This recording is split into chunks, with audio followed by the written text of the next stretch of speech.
여러분, 글로벌 컨설팅 그룹 맥켄지가 있는데요. 이 맥켄지가 발표한 경제 전망 보고서에 따르면 이 현대 사회의 특징 중 하나를 영구적 위기로 요약을 합니다. 이 정치, 경제, 문화적 패러다임이요, 한꺼번에 뒤바뀌는 메가 트렌드의 흐름이 현대에는 더 자주 그리고 앞으로도 끊임없이 나타난다는 거죠. 이 심한 전환기 속에서요, 대중들은 그리고 리더들은 심리적 탈진 현상을 겪게 됩니다. 그리고 불확실성이 상수가 되는 시대를 살아가다 보니까 두려움을 피할 수 없게 되죠. 오늘 우리가 읽은 여호수아 1장은요, 역사의 전환기에 서 있는 이스라엘의 모습을 보여줍니다. 그들은 두 가지의 큰 전환을 맞이하게 됩니다. 첫 번째는 공간의 전환인데요. 40년 동안 광야 생활을 살던 이스라엘은 드디어 가나안이란 땅에 도착을 합니다. 그래서 그들의 생활 무대가 광야에서 가나안으로 바뀌는 이 공간의 전환을 겪게 되죠. 두 번째 전환은 지도자의 전환입니다. 오랫동안 자신들을 하나님 말씀으로 인도했던 모세가 죽습니다. 여호수아가 있긴 있는데요, 여호수아조차도 자기가 아직 준비되지 못했다는 두려운 마음을 가지고 있었고, 그런 여호수아를 바라보는 백성들의 시선은 모세만큼 신뢰감을 주지 못하는 상황이었죠. 여호수아 1장 1절과 2절을 보면 여호와의 종 모세가 죽은 후에 여호와께서 눈의 아들 여호수아를 세웁니다. 모세의 죽음은요, 한 개인의 죽음이 아니죠. 이스라엘의 역사를 살펴보면 모세의 죽음은요, 진짜 국가적 공황을 겪은 만큼 큰 위기를 불러올 수 있는 문제입니다. 하지만 리더는 죽어도 하나님의 계획은 죽지 않죠. 왜냐하면 이스라엘 역사에, 그리고 오늘날 우리 역사의 주인공은 하나님이시기 때문이죠. 하나님은 1장 5절에 보면 두려움을 떨고 있는 여호수아에게 말씀하십니다. 너를 능히 대적할 자가 없다. 모세와 함께 했던 것처럼 내가 너와 함께 해 주겠다. 지도자로서의 모세의 권위를, 그리고 지도자로서의 영향력을 하나님은 보장해 주십니다. 그리고 16절과 17절을 보시면요, 하나님의 이 여호수아를 세우는 이 것에 이스라엘이요 다 동의합니다. 모세에게 순종한 것 같이 당신에게, 여호수아에게도 순종하겠습니다. 공식적으로 백성들도 여호수아를 모세의 후계자로 인정을 하게 되죠. 그런데 우리가 오늘 조금 주목할 부분은 하나 있는데요, 6절과 9절에 보면 하나님께서 이 여호수아를 모세의 후계자로 세우면서 내렸던 명령이 있습니다. 6절과 9절의 이 명령이 독특한 단어의 반복으로 이루어지고 있습니다. 그건 바로 강하고 담대하라는 명령이죠. 세 번이나 강력하게 하나님은 여호수아에게 강하고 담대하라는 명령을 내려주십니다. 여러분, 광야를 헤매고 그리고 어려움을 떨치고 가나안 땅에 도착한 백성을 이끄는 지도자, 그 지도자에게 필요한 덕목은요, 강함과 담대함입니다. 당연히 필요하죠. 그리고 가나안 땅에 들어왔지만요, 철기 문명과 난공불락의 성들로 무장된 가나안을 정복하기 위해서는요, 누구보다도 지도자는 강해야 되고 담대해야 됩니다. 하지만 우리는 이 필수적인 강함과 담대함을 왜 하나님이 세 번이나 강조했을까라는 것에 주목해 볼 필요가 있습니다. 이 강하고 담대함, 하나님이 요구하셨던, 그리고 명령하셨던 강하고 담대함은요, 여호수아에게 군사적 용맹을 요구했던 것은 아닙니다. 외교술, 아니면 전략, 첨단 무기 확보, 하나님 그런 것을 원하지는 않았습니다. 하나님이 원했던 강하고 담대함 무엇일까요? 7절은 그 실체를 우리에게 보여주는데요, 오직 강하고 극히 담대하여 나의 종 모세가 내게 명령한 그 율법을 다 지켜 행하고 우로나 좌로나 치우치지 말라. 그리하면 어디로 가든지 형통하리니. 전쟁을 앞둔 장수에게요, 하나님은 칼을 갈아라, 그리고 군대를 사열해라 이렇게 명령하지 않습니다. 뜻밖에도 율법을 지켜 행하라. 내 말을 지켜라. 말씀을 지켜 행하는 것이 강하고 담대함의 비결이라고 얘기하시죠. 여기서 우리는요, 강하고 담대함의 이 하나님이 바라보시는 강하고 담대함의 정의를 다시 한번 살펴볼 필요가 있습니다. 히브리 원어에서요, 강하고에 해당하는 히브리어는 하작이라는 단어를 씁니다. 이게 외부의 압박이나 공격에 대해서 단단하게 결속된 상태, 단단하게 붙잡고 있는 상태를 얘기하죠. 환경의 위험이 외부로부터 오지만 내 영혼이 흔들리지 않도록 단단히 고정하는 힘, 이게 강하고의 의미이죠. 그래서 어떤 환경이 있을지라도 내부의 힘, 말씀이죠. 하나님을 바라보는 믿음과 말씀으로 내 영혼이 흔들리지 않게 단단히 고정하는 것, 이게 하나님이 말하시는 강함의 의미이죠.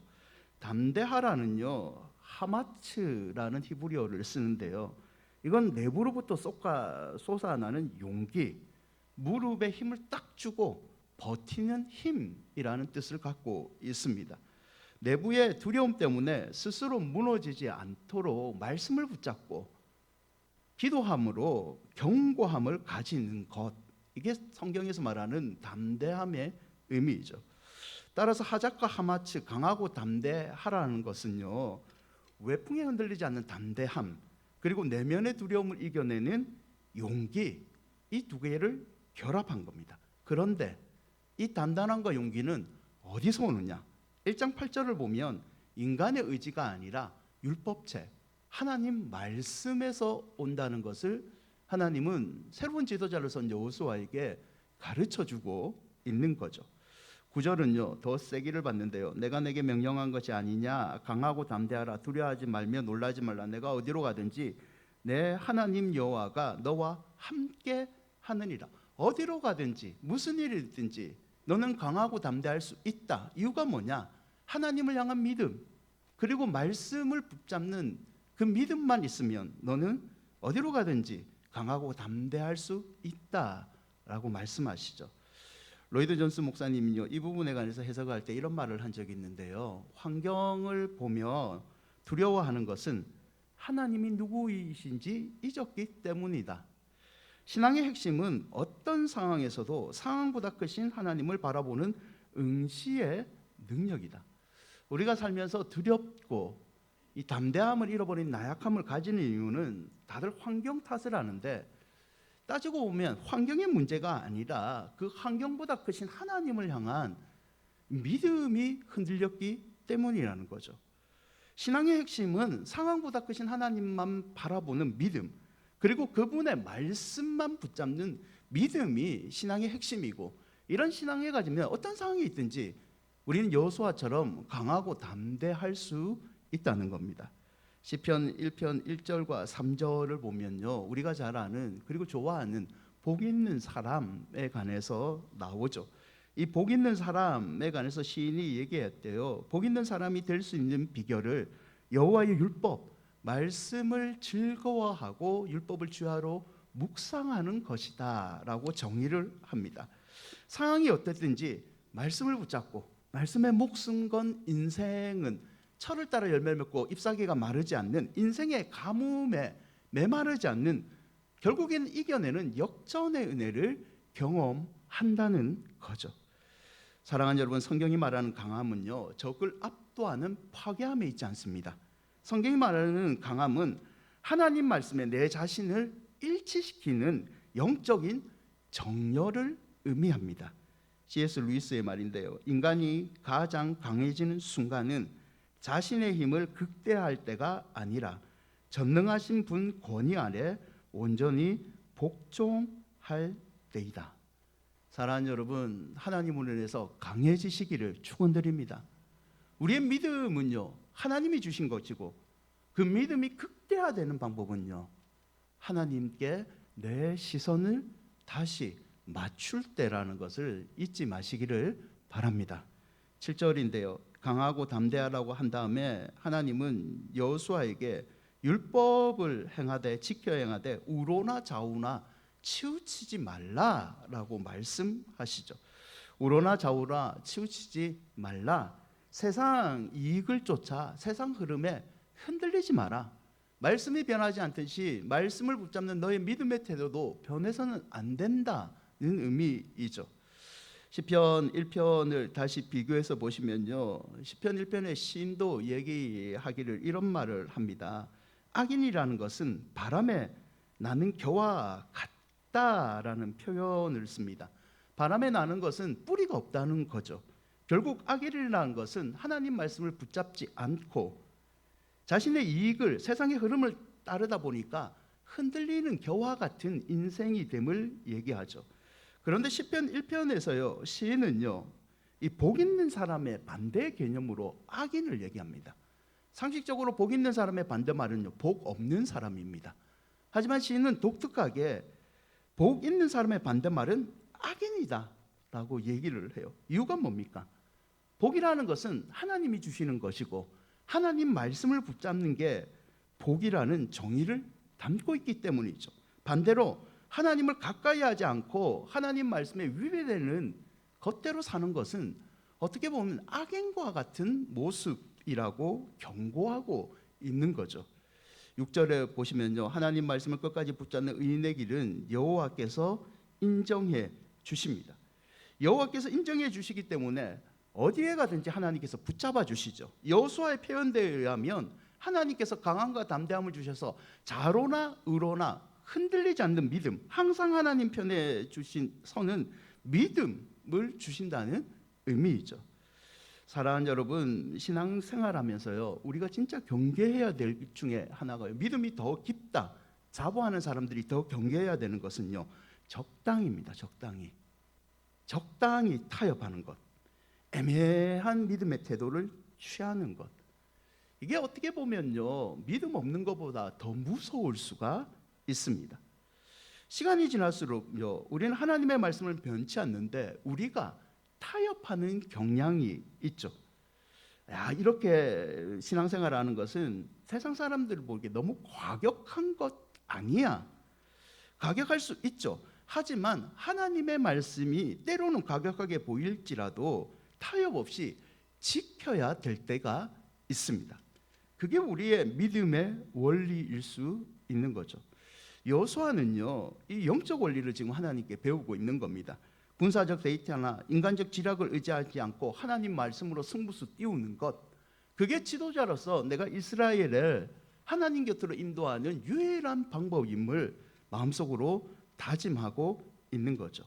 사랑하는 여러분, 세월이 변할지라도 하나님의 말씀이 변치 않는다는 것을 믿으시기를 바랍니다. 그 하나님의 말씀이 변치 않는다면 하나님께서도 우리 떠나지 않듯이 우리도 말씀에 순종하여 끝까지 믿음 지키는 일에 충성해야 될 줄 믿습니다. 여호수아는요, 이 믿음으로 가나안을 향했을 때 타협 없는 직진을 합니다. 그는 3단계로 가나안을 정복하게 되는데요, 첫 번째는요, 요단강을 도하를 합니다. 여러분, 요단강, 강을 건너는 일인데요, 여호수아는 이 강을 건널 때에 군사들에게 특이한 명령을 하나 내립니다. 3장 5절에 보면요, 여호수아가 또 백성에게 이르되 너희는 자신을 성결하게 하라. 여러분, 강을 건널 때 지휘관이 내려야 될 명령은요, 성결이 아닙니다. 성결 의식이 아니죠. 죄를 씻는 예배를 드리라, 이런 의식이 아니라 강을 건너기 위해서 도하 작전을 잘 펼쳐야 된다. 나무를 구해와라, 배를 구해와라, 이거죠. 하지만 여호수아는요, 여호와 앞에서 성결하라라는 명령을 내립니다. 그리고 6절을 보시면요, 강을 건널 때도 이 정탐하는 사람들을 먼저 보내지는 않습니다. 제사장을 먼저 보내죠. 무기가 전혀 없는 제사장이 앞에 섰다, 만약에 적이 발견해서 이 공격을 한다, 무기가 없습니다. 제사장은 그냥 죽습니다. 여러분, 이 제사장이요, 하나님의 궤, 말씀을 메고 강물을 먼저 건넙니다. 무엇을 상징합니까? 전쟁의 승리는 우리의 힘과 지략에 있는 것이 아니라 오직 하나님을 바라보는 믿음, 그리고 하나님의 말씀에 순종해 있다는 것을 보여주죠.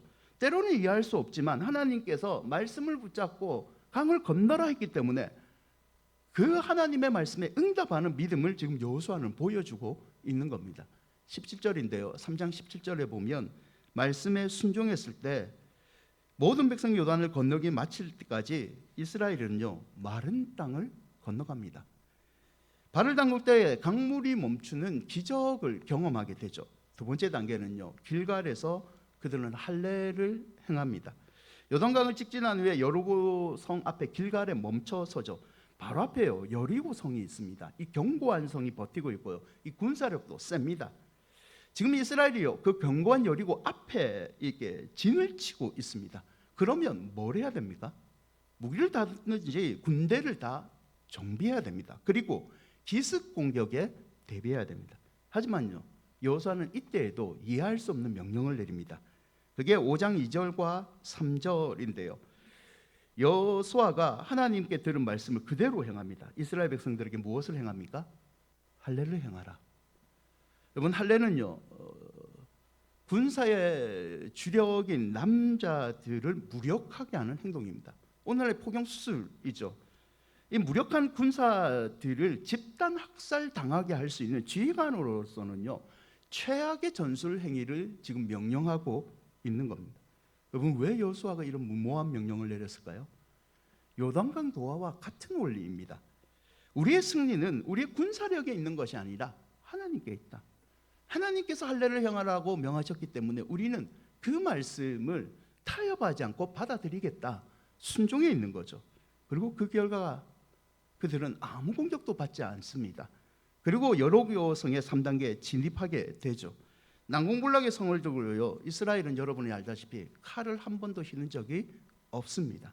하나님의 말씀에 따라 엿새 동안 매일 한 바퀴씩 돌고요, 일곱째 날에는 7바퀴를 도고 소리를 지르는 괴상한 전략을 사용하죠. 이 비이성적이고 비군사적인 명령에요 이스라엘은요 이제 여호수아를 믿습니다. 그리고 여호수아처럼 하나님의 말씀에 순종합니다. 결과는 어떻습니까? 완벽한 승리로 이어지게 되죠. 성벽을 무너뜨린 것은요 이스라엘이 강해서가 아니죠. 그들의 믿음입니다. 하나님을 믿던 믿음, 하나님의 말씀에 순종했던 그 믿음이 타협 없는 직진의 승리를 그들에게 가르쳐 줬던 거죠. 여러분 함께 하시는 하나님과 하나님의 말씀을 항상 의지하는 여러분이 되시기를 바랍니다. 여러분의 인생에 여러분 자녀들이 타협 없이 직진하는 축복을 누리기 위해서는요 성경은 하나님만만 바라봐라, 하나님 말씀에 주목하라 라고 우리에게 권면하고 있죠. 세 가지를 적용해 보고자 하는데요. 첫째는 타협 없는 직진을 이루기 위해서는 일어나셔야 됩니다. 1장 2절에 내 종 모세가 죽었으니 이제 너는 이 모든 백성과 더불어 하나님은 일어나라 라고 얘기를 합니다.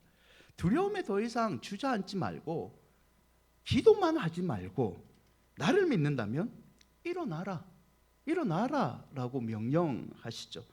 여러분 여호수아라는 이름은요 헬라어로 예수라는 말과 비슷합니다. 이 구원자란 뜻을 갖고 있죠.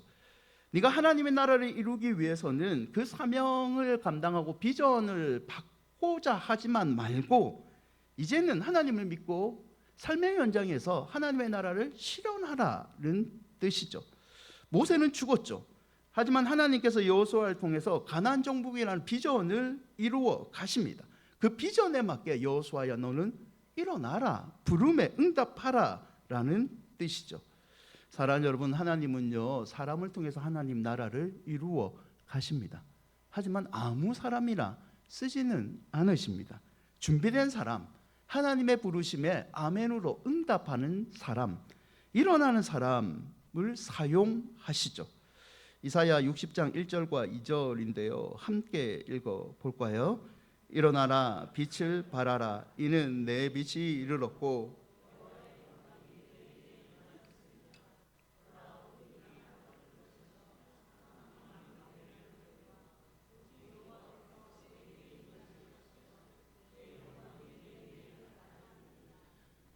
여러분 더 이상 두려워하지 말고 기도만 하지 마시고 하나님을 믿는다면 삶의 현장에 말씀 붙잡고 일어나시기를 축원드립니다. 그리할 때 우리에게 이사야가 말했던 빛의 영광이 임재할 줄 믿습니다. 두 번째는요 묵상하셔야 됩니다. 여호수아 1장 8절에 율법책을 떠나지 말게 하되 그것을 묵상하라라고 얘기를 합니다. 무언가 생각에서 차고 넘치고 입 밖으로 자연스럽게 나올 때까지, 이게 묵상의 의미이죠. 입에서 떠나지 말라 하신 것은요, 낮과 밤 상관없이 늘 하나님의 말씀을 묵상하라라는 뜻입니다. 시편 1편 1절과 2절에도 시인은 복 있는 사람의 비결을 주야로운 묵상하는 것이라고 못을 받고 있죠. 여러분, 하나님의 말씀은요, 내가 필요할 때만 묵상하는 게 아닙니다. 하나님의 말씀은 밖과 나 상관없이, 상황과 상관없이, 덥든지 춥든지 상관없이, 휴가를 가든지 내가 일터에 있든지 상관없이 하나님이 우리에게 늘 말씀하듯이 우리도 밤낮 상황 상관없이 늘 묵상하는 태도를 가질 때 두려움을 이기는 힘이 거기서 나오게 되는 거죠. 여러분이 끊임없이 하나님의 말씀을 묵상하시기를 바랍니다. 그 묵상이 결국 세상을 이기는 성도의 능력이 됩니다. 세 번째는요, 행하셔야 됩니다. 7절에 보면요, 명령한 그 율법을 성경은 다 지켜 행하라, 그래야지 자로나 우어져 치솟지 않는 담대함이 너희에게 있다라고 얘기를 하죠. 다 지켜 행하라, 무슨 의미입니까? 여러 가지로 받아들일 수 있지만 이렇게 적용할 수 있죠. 내가 좋아하는 말씀만, 내게 유익한 말씀만, 내가 필요할 때만 말씀과 하나님을 찾지 말라. 때로는 힘들고 부담스러울 때도 하나님 말씀이라면 때로는 무식할 정도로 받아들이는 믿음을 하나님께 보여라. 그게 강하고 담대한 비결이라는 거죠. 여러분, 말씀을 정리하고자 합니다. 오늘날 우리는요, 가나안의 입성을 앞둔 이스라엘의 모습과 어쩌면 비슷한 시대를 살아가고 있습니다. 이스라엘이 역사적, 영적으로 중대한 기로에 서 있듯이요, 우리는 지금 사회적, 정치적 혼란, 그리고 선진국을 계속 유지할 수 있을까? 교회에 다니는 믿음, 내 믿음을 지킬 수 있을까? 영적 갱신이라는 그런 숙제를 안고 살아가고 있습니다. 그리고 우리 눈앞에는요, 여리고와 같이, 요단강 같이 건너야 되고 넘어야 되고 뚫어야 되는 어려움들이 남아 있죠. 세상은요, 이런 상황 가운데 우리에게 계속 이렇게 유혹해요. 끊임없이 지략을 짜라, 인맥을 쌓아라, 세상의 힘을 키워라. 중요하죠. 하지만 하나님은 오늘 여호수아 1장을 통해서요, 우리에게 다른 길을 제시하고 계십니다. 세상의 환경이 아무리 험날지라도 하나님만 바라보고 하나님의 말씀을 붙잡아라. 그게 타협 없는 직진을 이루는 성도의 길임을 하나님은 여호수아를 통하여 우리에게 말씀하고 계십니다. 여러분, 여러분의 믿음이 흔들릴 때마다 너무 세상을 기웃거리지 마시기를 바랍니다. 하나님의 백성답게 하나님의 말씀을 붙잡으시고 때로는 무모할지라도 말씀에 무릎 꿇는 순종을 하나님께 조금이나마 보여주시기를 바랍니다. 자로나 우로나 치우치지 않고 오직 말씀을 주야로 묵상하고 믿음으로 버티면요, 결국 우리를 막고 있는 여리고성은 하나님의 은혜로 한순간에 무너질 줄 믿습니다. 고린도후서 10장 4절과 5절인데요, 함께 고백해 볼까요? 우리의 싸우는 무기는 육신에 속한 것이 아니요 오직 어떤 견고한 진도 무너뜨리는 하나님의 능력이라. 모든 이론을 무너뜨리며 하나님 아는 것을 대적하여 높아지는 것을 다 무너뜨리고 모든 생각을 사로잡아 그리스도에게 복종하게 하니. 하나님께서 약속하신 평탄과 형통의 복, 강하고 담대한 그 복이 여러분의 복이 되시기를 주님의 이름으로 축원드립니다.